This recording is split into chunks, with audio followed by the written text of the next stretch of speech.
Hey, good morning, everybody. Welcome back to the channel. So today we're going to break down the series, the Netflix series 1899 from the makers of the Dark series. Dark series came out, gosh, what's it been now? 5 years now? The Dark series came out. It's all about portals opening every 33 years. It was about time travel and all these other things that we covered. Now, we had covered the Dark series. We broke that down. There weren't a lot of videos on the Dark series, but you can go back on the channel and search Dark, and you'll find a couple of videos that we did on the Dark series. Now, the series opens with a ship full of passengers trying to escape their pasts. Of course, it's set in 1899. The ship then encounters a second missing ghost ship that's almost identical to the ship that they're on. But the ghost ship brings with it supernatural phenomenon. There's a boy and a man, and they are the only survivors of the ghost ship.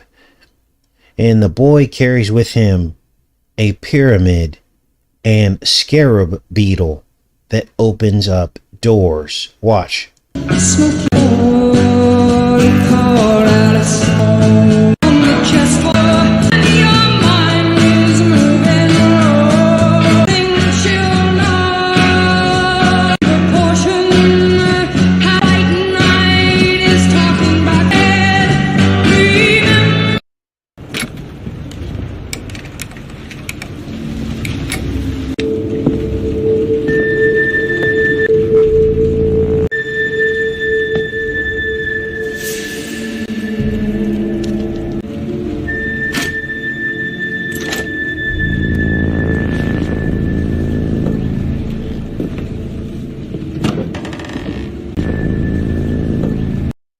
How did it just disappear? The boy! That thing at the pyramid. I know that sounds crazy, but he somehow stopped time with it. Now, of course, these opening scenes give us our first clues that the series will be all about opening doors and portals, time and space, the nature of our reality. So, next you're going to hear this woman. She's the doctor of the ship, and she's actually from the other ship as well. You don't find that out till later. But she explains that the ships basically are merely constructs of the human mind. And essentially we are the ships. Watch. My father devoted his life to the study of human behavior. He's obsessed with understanding the brain and all its functions. I think that this is some kind of experiment. He was never interested in owning a fleet of ships. I'm sure he did something to these ships to study the passengers on board. Now, I want you to look at these images of ships and how they're constructed. And we're going to compare them to the human rib cage. Here is the belly of one such of these vessels. And as you can see, it has a spine, which is the keel of the ship. You could also flip this around and call this maybe the stern or the sternum of your rib cage. And so I went into some 3D images of the actual human rib cage. And what I found was just unbelievable. This is a 3D version of the human rib cage. Of course, this is the sternum. And when you look inside and flip this around, you get what almost appears to be the shape of a heart in the center. And when you compare this image to what a boat actually looks like, you get the same image here at the center, which is essentially a spade shape or a heart shape. In fact, these cross members in a ship are actually called ribs. So we have all these parts of the ship that are named after the human rib cage. Sternum, stern, you have the ribs of the ship, which are the ribs, obviously, in the hull of the ship. And then you have this heart shape. And there's more to this. Because what is a ship filled with? Well, it's obviously filled with organs. All of the organs of your body, as a matter of fact. This begs so many more questions. Because the organs seem to represent creation inside the human body, doesn't it? Think of Noah's Ark and all of the animals of creation stored inside of the rib cage. Think of baptism and how a boat is submerged in water. It's like you are submerged in water when you were baptized, taking you through a portal, grafting you in with Christ. Notice how everything in the Old Testament pointed forward to Christ, including the flood story, the baptism of Noah's Ark in the waters, pointing forward to Jesus' birth and him saving the world through his sacrifice. Now, let's get into some other aspects of this show called 1899. Because next you're going to see that the ship contains these narrow portal shafts that allow some of the passengers to enter into different worlds. But the problem is that even though they think they're in a completely different world, they find themselves still stuck inside the ship. Let's watch. I don't know how it works, but somehow this thing opens doors. Notice the black tiles. We've talked a lot about the tiles, haven't we?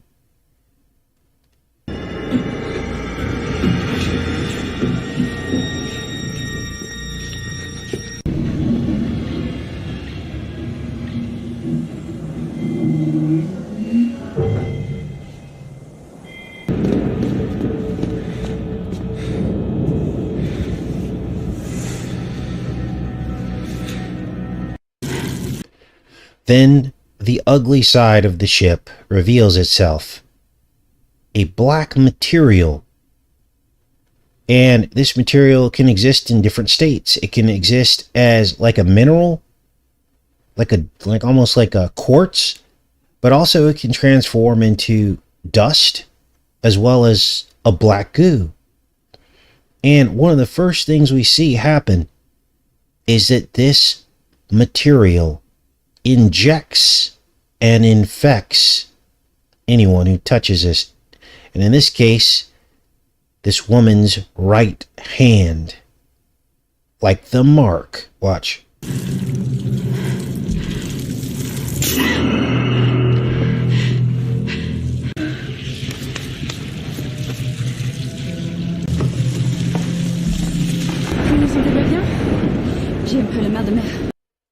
So it's obvious at this point that the black goo is black DNA, and it's an infective agent. Now, she gives it away as to what this is when she says that her problem is that she's a little seasick. As you see here, she says it in French, but you can see the subtitle here. After they ask her, what's wrong? What's wrong? Because she started acting weird after she got pricked or poked with the black goo. You guys are telling us exactly what they're doing to us. Poking and pricking us to infect us. They're telling us in these movies and shows. It's programming. Now, why is this a clue that when they ask her if she's okay, she says she's just a little seasick? Well, the iodine-rich ocean has the most copper blue-blooded creatures in it, filled with squids, mollusks, octopus, which are copper-based blue blood organisms. The copper is the mark.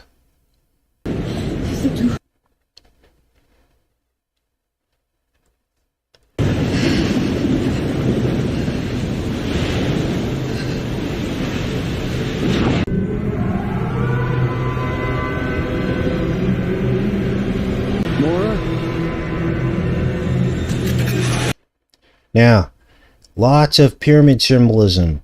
In fact, I just finished the Manifest series. We'll be tackling that on Sunday. And it too had pyramid and Egyptian symbolism. This is who these people worship. It's New Age beliefs. And they're trying to seed this into your consciousness. Now, this is very, very important for you to understand. And not get mixed up in Kundalini and ancient Egyptian gods and thinking that this is the truth. Because God battled the Egyptian gods with a little g, didn't he? And he showed his glory. He had Aaron go up against the Egyptian magicians, Janus and Jambres, didn't he? J&J, Janus. Because they had no real magic or real power. This is why it's so important not to fall for the psyop that is afoot by Christian channels trying to tell you that Yahweh was the devil. Because as soon as you accept that and think that's true, then you reject everything from the Exodus, from God's people being imprisoned by the Egyptians, because all of that was God was protecting them from all of that. Wasn't he? So if you believe that Yahweh was the devil, then you basically dismiss all of that. And you do not learn the lessons and stories of God's judgment in the Old Testament. You do not learn the lessons and stories that everything Yahweh did in the Old Testament was pointing forward to Jesus. You reject all of that if you believe what people are lying to you about. People ask, why are you here? What do you do on YouTube? Well, part of it is getting rid of disinformation, Christian disinformation that's happening as well, that's trying to steer you toward Egyptian worship and accepting Egypt. Part of that accepting Egypt is thinking that Yahweh was the devil. Don't believe it.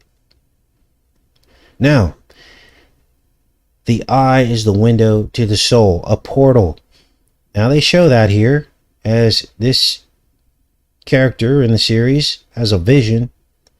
It's actually not a vision. He actually goes through back and forth through these portals through the eye, and they show the pyramid in his eye. Watch.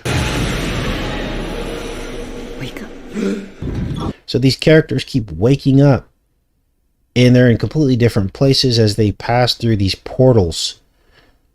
Now, as I mentioned before, the entire reality is trapped inside the ship. And this reminds me of the entire world being trapped inside of Noah's Ark. It's essentially what they're trying to depict here. And the walls of the construct are hidden just out of our reality, where nobody would think to look. Behind corners, inside dark corners, just outside of the perceptible spectrum. But yet in plain sight. But nobody bothers to dig any deeper.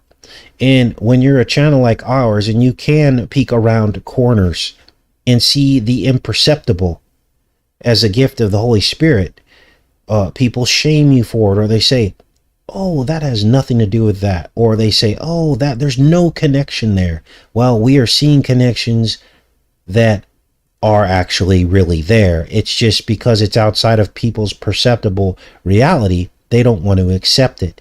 They don't want to shift their paradigm to actually see the spiritual realm.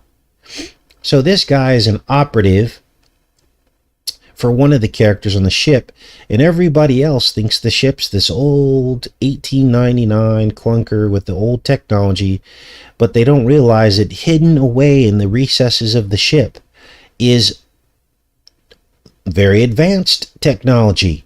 In this case, this guy knows this, and he goes in through a drawer, a void behind a drawer, and he pulls out this device.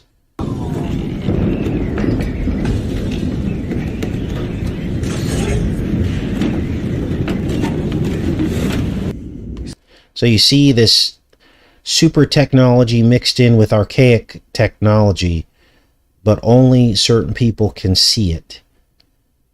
Now, you saw earlier that the subterranean portals lead to these alternate realities. They're all lined, these portals are lined with this black tile.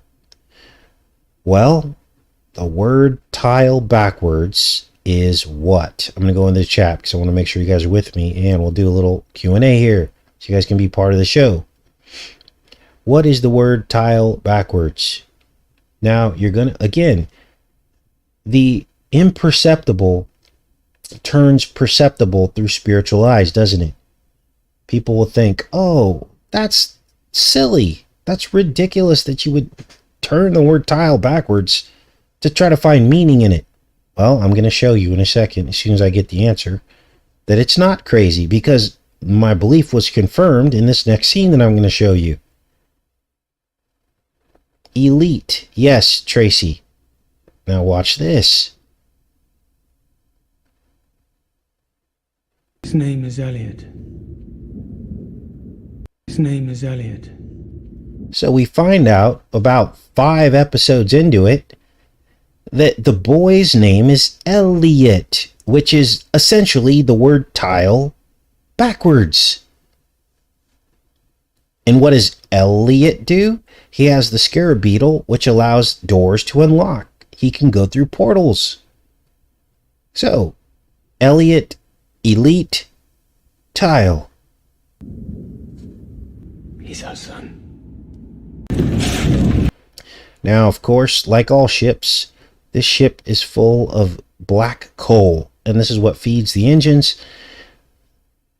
And I began to think about what the spiritual symbolism could be for our ships being powered by black coal, because we are the ships, right?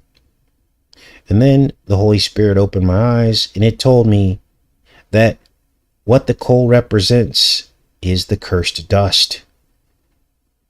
We cannot live forever because we are made out of the cursed dust, which is already full of sin. It's already had blood spilt on it. It's already cursed through the first murder. God told us it was cursed, but very few people want to truly believe that. They don't want to understand the spiritual dynamic behind what that actually means.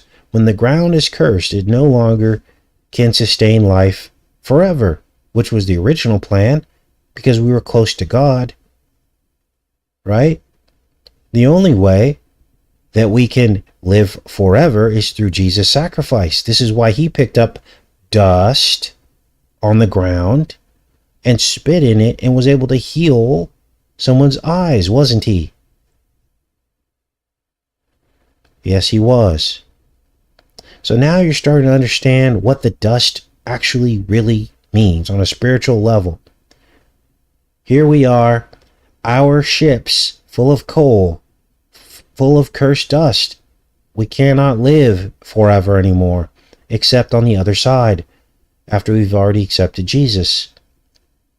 It's interesting, too, that the world's economies are based off of this coal, isn't it?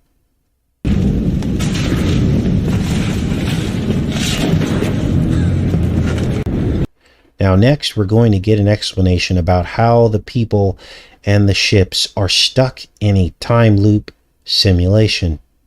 This has happened before. Dozens of times. Every simulation runs 8 days. This summit will be different. I'll anchor us to it, so we will go through the same port. This will buy us more time. None of the ships have ever made it to their destination. Ports, portals. You're caught in a loop, simulation after simulation. One shouldn't base a choice on love, anger, hate. They're just silly feelings that cloud the mind. Now, by the end of it, most of the characters die because of love in the end. And they never make it out of the Matrix. But here's the deceptive programming here. Because what did Jesus say? He said there is no greater love than to give your life for your brother. Didn't he? But that's what makes them weak. It's human nature's ultimate flaw. So obviously this guy's telling a lie. That, he thinks that emotions are useless and all this. Well, those emotions are what make you want to give up your life for the person that you love. Now he's trying to find out a way out of this as well. He's trapped like the other characters. This man here, let's back it up here so we can get a picture of this guy. This guy right here. But he seems to be in some kind of control in this simulation. He's manipulating all the characters. He watches them through televisions, like surveillance, as all this is going down. And he's basically trying to find a way out himself. And what you begin to realize is that there are several different layers of reality. There's layers of control and power. And even though he's one layer above the people that are stuck in the ships, he's still stuck himself. And that's when you begin to realize that this is really all about the nested reality. Realities within realities. Russian dolls of realities, which is a concept that we've been talking about for the past 2 to 3 years now, haven't we? Now you're starting to see it depicted in fiction, because they don't want you to know about the nested reality. And really they're trivializing this because the Bible talks about things on earth bound in heaven, doesn't it? There's a link between this reality and the spiritual reality. And what we also have is the nested reality of creation. So we have smaller things representing bigger things. Like I just showed you with the human rib cage. It's a boat. But it's not just that it's a boat. It's all of the other stuff that comes along with it. The link to the rib cage and baptism and Jesus. When Jesus talks about the body of Christ, it means so much more than just a group of people. He's literally talking about our bodies are like clues to how his organization works. Makes you wonder if all of the organs of the internal rib cage could possibly represent each of the prophets or something like that. Now, I don't know that. I would have to do a study on that to see if that was true. But isn't that amazing? Isn't God amazing? And what would that do if we did find a connection between the organs of the body and the prophets of the Bible? Well, wouldn't it really just prove who the Most High is? Because what scientists did you know back when the Bible was written and all these things happened that knew the physiology of an organ? Literally nobody knew. They knew there was stuff inside of people's bodies, but they didn't know what they did and what they meant. There was a time where people thought that the stomach ran everything. They thought your stomach was your brain. They had all kinds of crazy ideas, but nobody knew exactly what we know now about these organs and their exact functions. So what if, I do know that the Bible says that Abraham's bosom, so right there, you have an organ relating to a prophet. So we'll probably do a study on that one day. Maybe that will be our next body code study that we do. The organs of the body, and seeing if there's a connection between their functions and all of the prophets and patriarchs of the Bible. Jesus would likely be the heart, wouldn't he? But we have to confirm all that. So, this guy right here thinks that the way out of all this is to insert a key into a capstone of a pyramid. That's what makes them weak. It's human nature's ultimate flaw.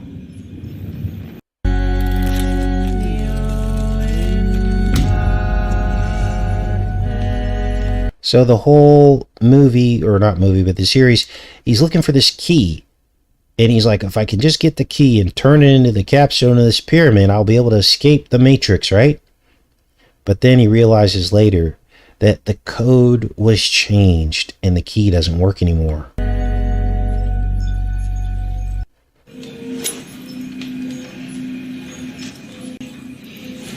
Why is it not working? He changed the code. So very Matrix-esque kind of overtones with this series. And then to my shock, again, another concept that we've broken down over the years. Portals are whirlpools. And I remember we first started talking about this, you know, people didn't believe it. And now here we see it depicted in fiction. Well, why do you think they're depicting it in fiction? Because they want to tell a lie about it, don't they? Whirlpools are portals. God presented himself as a pillar, which is a whirlwind, tornado, portal, whirlpool, whatever you want to call it, of fire by night and cloud by day. We also have God manifesting as a tempest when Elijah was taken up. And there are at least 2 or 3 other examples of whirlpools opening or tornadoes or spirals opening when supernatural things begin to appear in the Bible. So, the old guy shuts down the program because he has that control in this simulation, and the ship goes into a whirlpool portal, essentially a black hole sun, and then it reemerges into a ghost shipyard. Watch.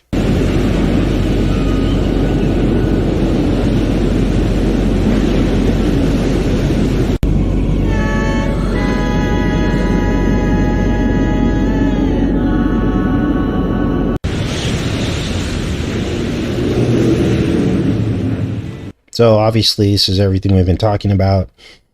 And next you're going to see them start to climb around inside the wiring of the ship. And of course they explain that this is metaphor for the neural pathways of the brain. Watch. Some kind of imitation of the brain, and the different areas are connected to each other.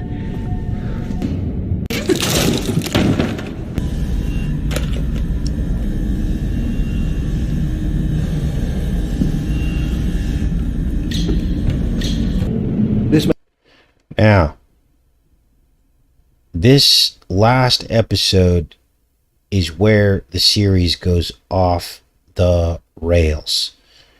And if you're fortunate enough to make it to today's show and get to this point of the decode, you're about to see something that may be troubling for some. But it's the truth. Because what you're going to see are 2 injections. Where have we heard that before? One injection opens a portal to one place, and the other injection opens the portal to another place. And we've been talking about the injections being portals, haven't we? Before this ever filmed. And yet you're going to see exactly what we were talking about depicted before we started talking about it. Watch. This may hurt. He injects a boy with a white substance. It sends him into a different reality.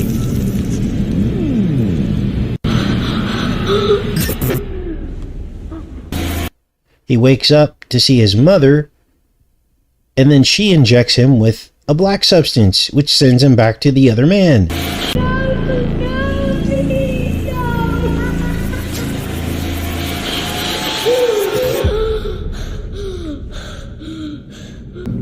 You saw the truth, didn't you? We've seen the truth. You think we're all stupid, don't you? Well, hopefully people are woken up by what they just saw and will apply that to our current reality. Stop walking into traps. It's about all I could say about all this, because we're really just talking about fiction, aren't we? It's their fiction, and they think we're all stupid. Notice how one of the shots was on the left and one was on the right. Wonder what that's about. Now let's move on to the next scenes here. Some of the passengers escape, only to find that the ones that they love are trapped in these tanks and trunks full of black goo, the dark water baptism. Now we did more decodes on dark water tanks, didn't we? So here we go again. You're trapped in this simulation so your mother can keep you alive. You're lying.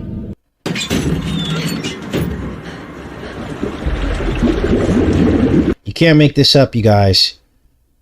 So if you're interested in looking at some of these older videos where we already had started to cover these dark water tank concepts, I think I did a playlist called Dark Waters or Dark Tanks or something. And if I haven't, I will put that together so you can see them all strung together when we first started talking about all this.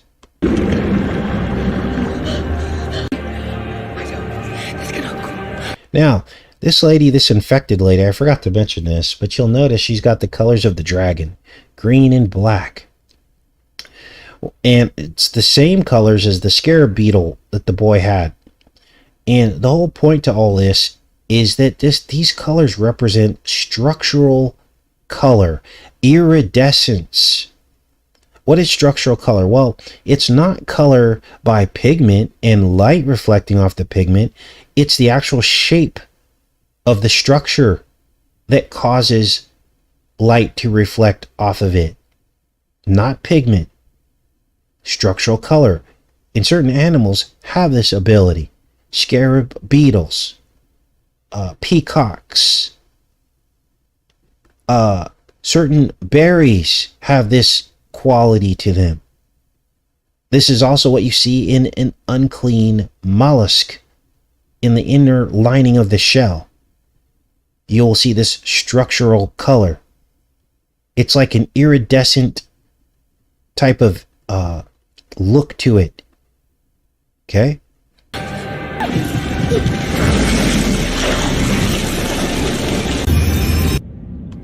Next, you're going to hear this guy talk about the two choices you have when you're born into this reality. What will you be? Will you be a seeker or will you be an avoider?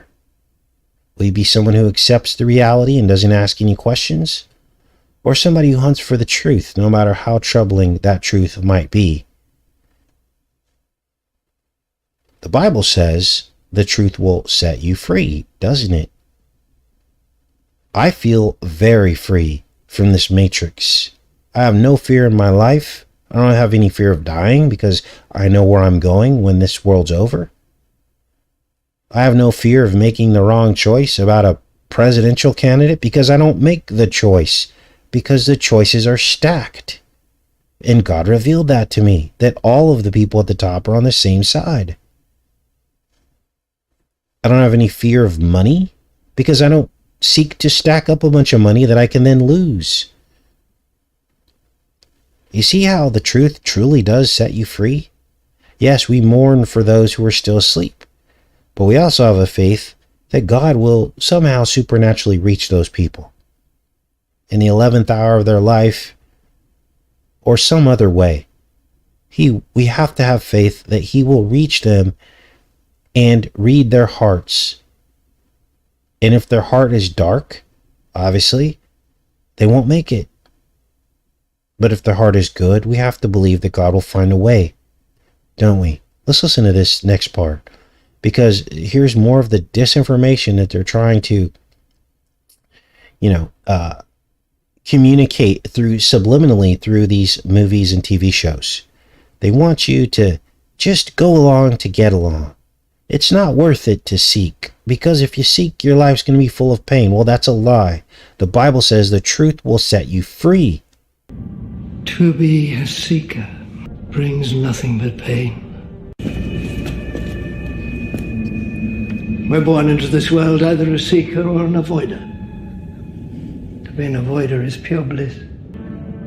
Contrary to your brother, you were born a seeker. You will open every door, step into the darkest voids, driven by the urge to gain more knowledge. Isn't that what God is? So next, you're going to hear more deception as he twists the nested reality to try to seed doubt about God. He basically says that if we live in a nested reality, then isn't God living in a nested reality too? And of course, that's not true. God created our reality this way so that we could find him. It's a roadmap.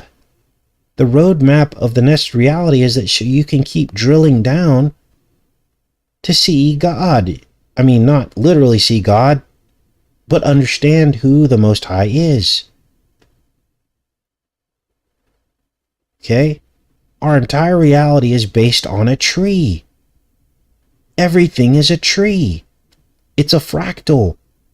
And when you keep drilling down, you get all the way back to the tree of life. We all bear fruit in our families, in our children. We have limbs. We have a trunk. We have a crown of our head. We become fruitful. The ground is the dust. Unfortunately, we're in cursed dust. That's what trees grow out of. Right? When you keep drilling down, you see the core of it all, which is the Most High. Of course, God would make a roadmap back to him. The creator of our reality. But then it's the world God is living in that's real. And we are just his doll's house. In a way, this here is a doll's house. And then again, who created God? Doesn't it go on endlessly? It's time to forget again. So they make the characters forget, and they send them around in portals with these 2 shots. And then we discover that all of this is happening inside the mind of a single character, which is the woman you just saw. And that they keep erasing her mind over and over again so that they can all try to escape. Whatever he's told you, it's not true. I didn't create this. You have to wake up. You have to stop him. But you have to leave now. This is so much bigger than you think. So she puts her wedding ring, of course, the corona, the ring, right? All goes back to that. So now you see the truth. You have coronal rings, you have 2 injections, everything. This is who these people worship. It's the crowned serpent. She puts it in this, pyramid, Rubik's Cube, Rubik's Pyramid. And this is how she finally escapes the Matrix. Where does she wake up to? Watch.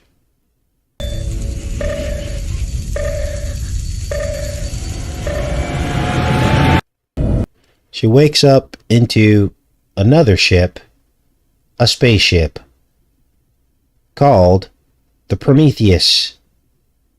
Now notice that in suspended animation are all these other characters inside the spaceship, and they are in sarcophagus, like a pharaoh.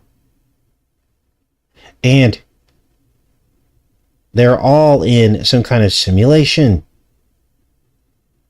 The name of the ship is called the Prometheus. Now there's a whole storyline behind the Prometheus as well.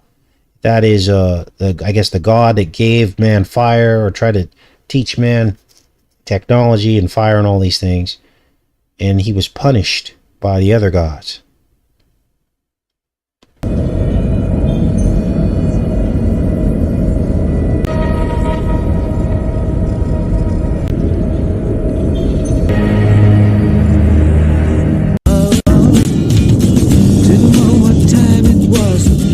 So we go from ocean vessel to space vessel.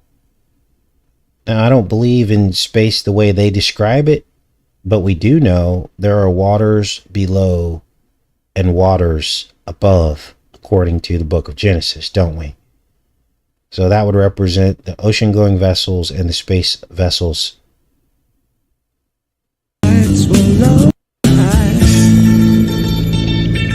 She reads the readout. Here's some kind of coordinates. Survival mission to 42 by negative 44.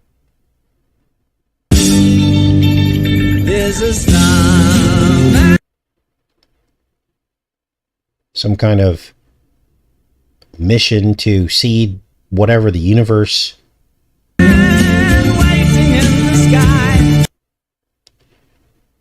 So more space deception, which is eventually where all this is headed with the agenda.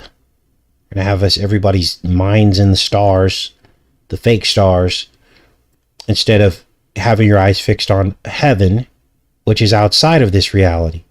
Okay? Not in this life, not in this reality. It's in the new reality. So, date October 19th, and I think it's 2099. I didn't put that part in here. So obviously, this series is designed to make you lose your grounding in this reality. That's what it's designed to do. To make you choose avoidance and bliss over being a seeker. But God, of course, said, "My people perish for lack of knowledge." The devil wants you asleep. He wants you easily manipulated, withdrawn. He wants you tricked. He wants you choosing one of his paradigms, right or left, so that he can trick you into defying God. So don't fall for it. Stay informed and know that our eternity waits us on the other side. Our reward is in heaven for the things we do in this life. And never, ever, ever forget that. So let's go into the chat. Thanks for all of you that showed up today. And like I said, we'll be back Sunday. We're going to do the entire rest of the Manifest series because I think we cracked the code on Manifest. Because it's all about the new love. We heard Kamala Harris's words about the new love. Do you think that's an accident that coincided with the release of Brittany Griner on an airplane?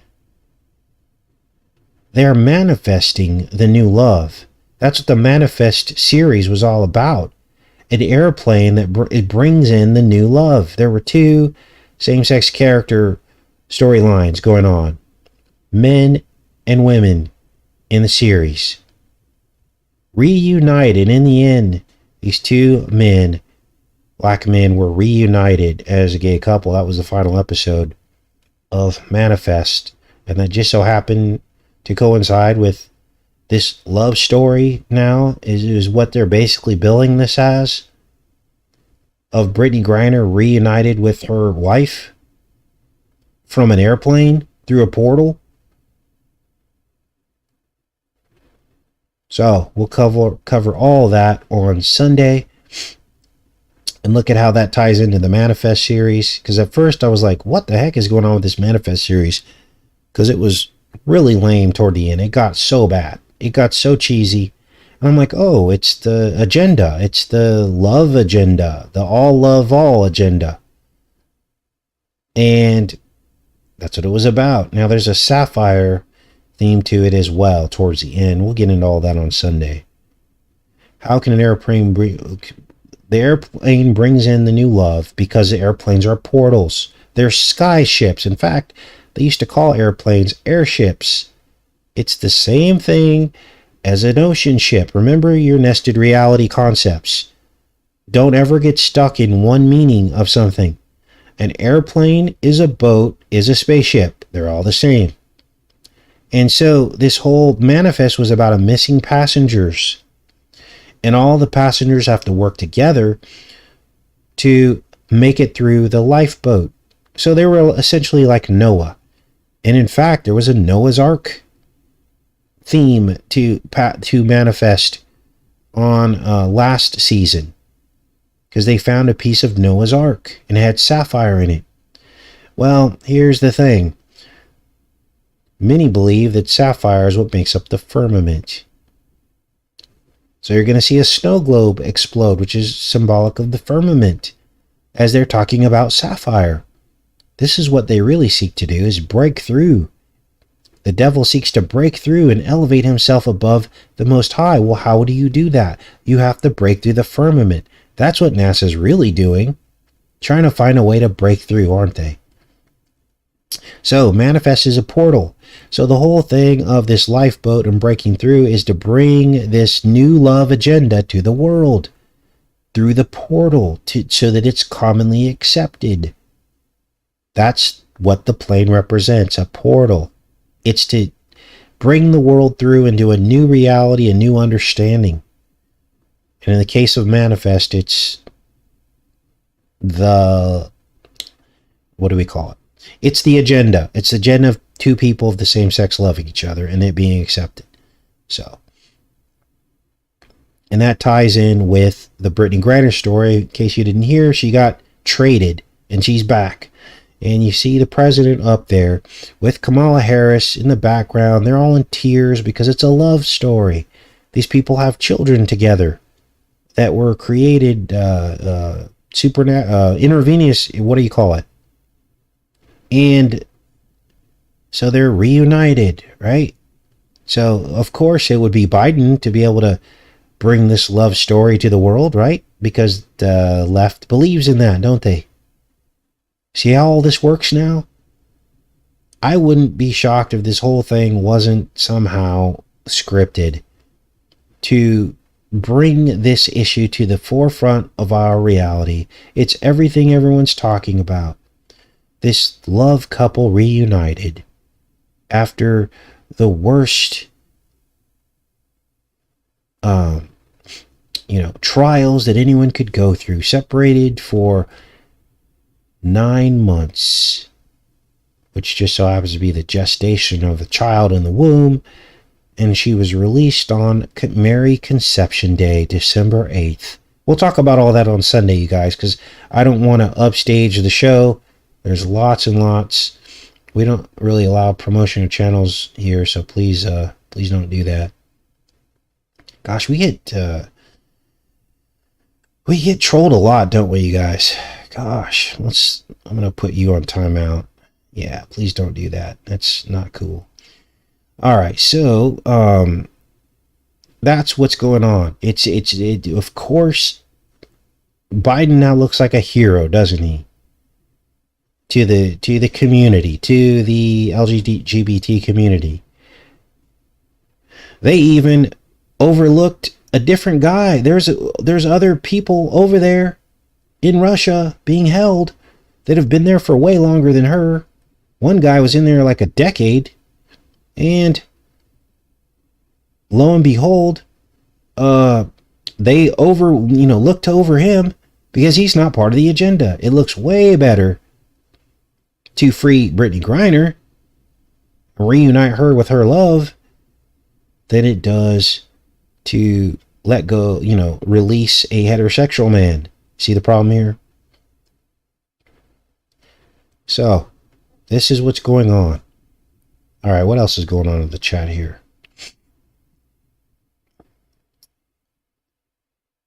Now, even though these are psyops, it's important to talk about them. We have to, because it's their agenda. And 99% of the people are believing the psyop. So this is why we have to talk about these things and the agenda behind it.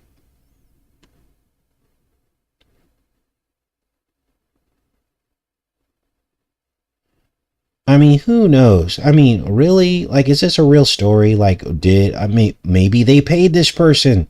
Hey, we'll give you $1 million. All you gotta do is lay low for a while. Pretend like you're in a Russian prison. Obviously, why would Russia be sending videos out to United States media of a prisoner that they have? Oh, wait a minute. Isn't Russia so evil? And they don't ever make, rational decisions about anything. And they're so evil, right? This is what we're told in the media. But yet, we got dozens of pictures of her behind bars. I could see them sending one picture out just to confirm that she was there for negotiation purposes. But here we got dozens of pictures of her hanging out, you know, never any emotion, no crying, no nothing, no, it looked like she was just fine, like freshly washed face, her hair was kept, you know, there were no bruises, nothing. Oh, and all we kept getting for a whole 9 months was stories about, oh, how horrible the treatment was, and this and that, right? Every week there were stories. Well, now look. I mean, who's to say that she was really even over there? Who knows? This is where you get into the right-left paradigm, because I don't believe anything Russia says, and I don't believe anything our government says anymore. And then did this just so happens to happen on the heels of Harris saying that, you know, the Marriage Act and all this, respect for marriage, that no matter who you love, you should be respected and people should just love you and think that your marriage is great. And if we're getting to the point now where if you say anything outside of that, it's going to be considered hate. You can't even have an opinion about this anymore. You can't have an opinion about it anymore without getting cancel cultured. Which is why I'm being very careful with my words here. Now, I know some channels go overboard, but you can see the consequences of that. As soon as you step over the line, they start hitting you with strikes, don't they? I just saw it happen in a call for an uprising. They said it was that he had was calling for promoted violence against a group. Well, I think he probably went a little bit too far in a couple things that he said about how he feels about these people, and that's where they got him. Now, I'm not upset at him because he crossed over the line, but that's why you get strikes on YouTube. You can talk about this stuff, you just can't start saying how you don't like these people and stuff like this, okay? So we're just covering a story here. You guys can make your own decisions. We all know what our Bibles say about these things. All right. So, all right, what else do we have here?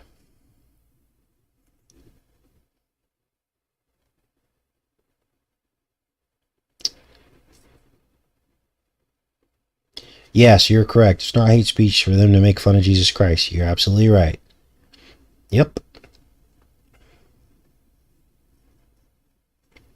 Do as I say, not as I do.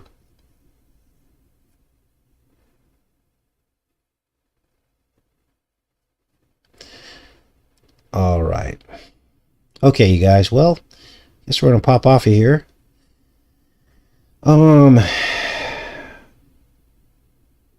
And I will see you guys on Sunday. I'm going to give you guys a kind of a day off. And you guys can hang out on tomorrow. Maybe get caught up. There's a lot of videos a lot of you haven't seen. Looking back at the videos we did over the week, we've pretty much done videos every day, and a lot of you haven't seen some of the videos. So take the time to get caught up. Every show is important because it leads to the next show. And if you start missing shows, you will probably be lost. I love each and every one of you. Enjoy your weekend. Take care and be safe.